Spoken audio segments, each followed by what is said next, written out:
So I just recently picked this up from AutoZone. Let's pull it out of the box and have a look at it. Now, Harbor Freight effectively sells the same model, except you only get a 90-day warranty instead of the 1-year warranty from AutoZone, which is fine.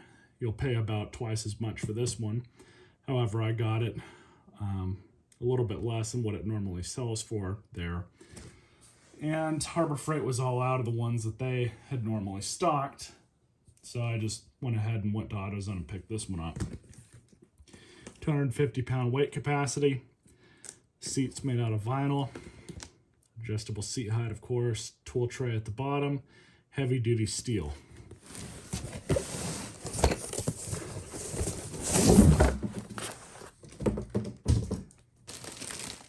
Here's the seat.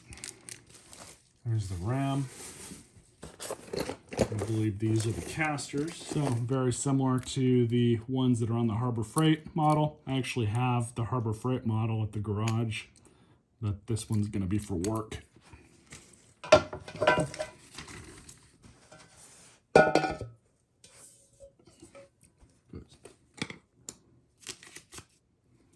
seat itself.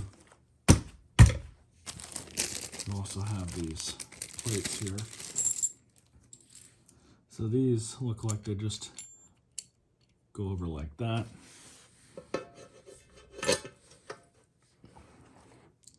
Then it's washer, lock washer, and nut.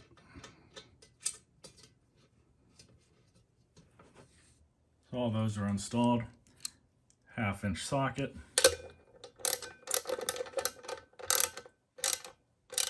And that's the end result.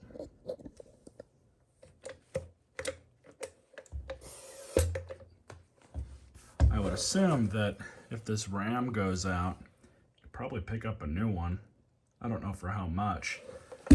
But given the cost of one of these from AutoZone, it would probably make sense to replace it.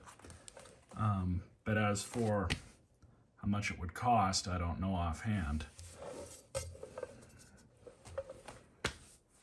So there you go. Hope you guys enjoyed this quick video and stay tuned for more.